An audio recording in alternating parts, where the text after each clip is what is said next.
In the sweltering July heat of 1518, in the narrow, timber-framed streets of Strasbourg, a woman named Frau Troffea stepped out of her home and began to dance. There was no music playing. There was no celebration. To any onlooker, it might have seemed like a moment of sudden, eccentric joy, but as the minutes turned into hours, the joy vanished. Her face was not set in a smile, but in a mask of grim, focused intensity. Her feet struck the cobblestones with a rhythmic, punishing cadence. She did not stop for food. She did not stop for water. She did not stop when her shoes wore through and her feet began to bleed. For 6 days and nights, she remained in constant, agonizing motion, seemingly a prisoner within her own body. This was not a performance. It was the beginning of one of the most inexplicable and terrifying episodes in human history. The Dancing Plague of 1518. By the end of that first week, Frau Troffea had collapsed from sheer exhaustion, but the spark she had ignited did not die with her fatigue. Within days, 34 others had joined her in the streets, compelled by the same invisible rhythm. By the end of the month, the number had swollen to 400. Men, women, and children were caught in a macabre marathon, their bodies jerking and twisting in the summer sun until their hearts gave out, their ribs snapped, or they succumbed to strokes. To understand how a city could fall victim to such a bizarre phenomenon, we must look at the world of 1518. Strasbourg was a city on the edge.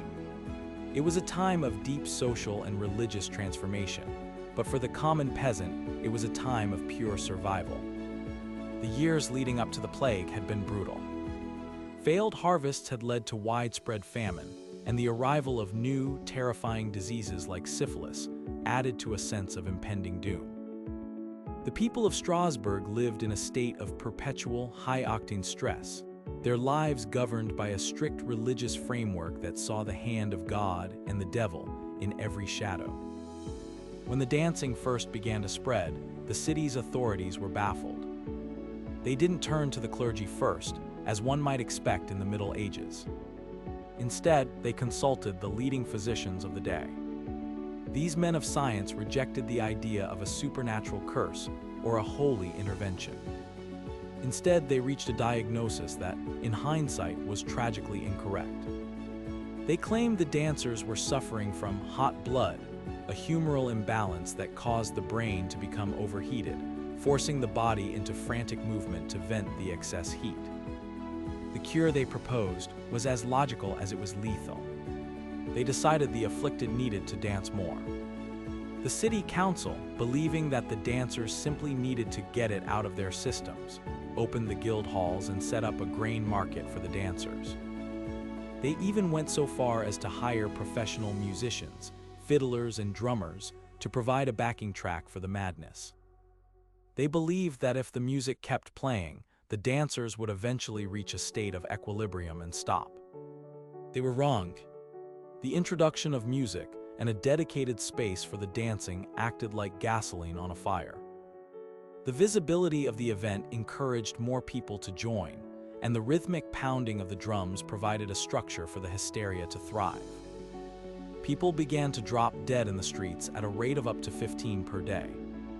The stench of sweat and death hung over the city square as the musicians played on, providing the soundtrack to a mass funeral. As the death toll climbed, the authorities realized their mistake. They pivotally banned all public dancing and music, and they turned their attention toward the spiritual. The dancers were gathered up, often kicking and screaming, and loaded into wooden carts. They were taken to a shrine dedicated to Saint Vitus, located in a cold, damp grotto in the nearby Vosges Mountains. Saint Vitus was the patron saint of dancers and those afflicted with epilepsy, and it was believed that he had cast a curse upon the city. At the shrine, the dancers were given small crosses and red shoes that had been blessed with holy oil. They were led in circles around the altar of the saint. Remarkably for many, this ritual worked. The combination of the quiet mountain air, the change of environment, and the powerful psychological impact of the religious rite began to break the spell. But while the dancing eventually stopped, the questions never did. For centuries, historians and scientists have struggled to explain what actually happened in Strasbourg.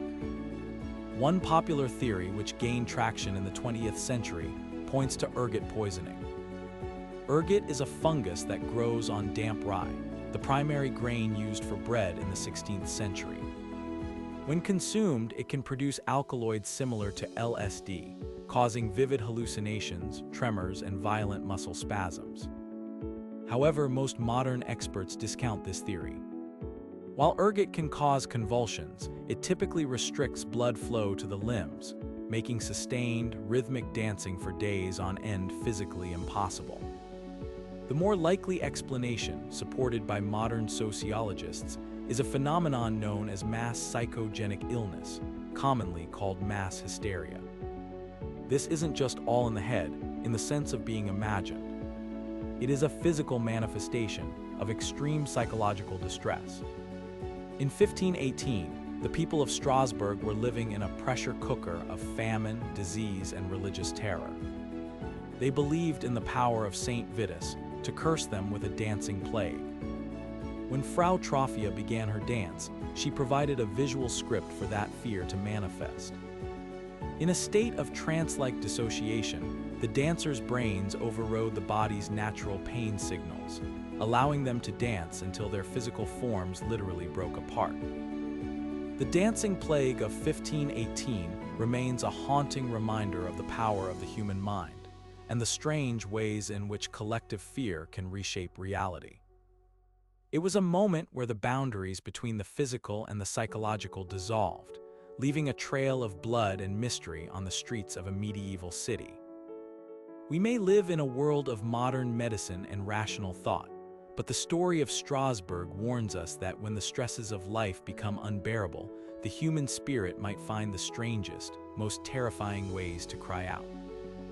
Even now, 5 centuries later, we can almost hear the faint, frantic rhythm of feet on cobblestones, a reminder of the time a city danced itself to the brink of annihilation.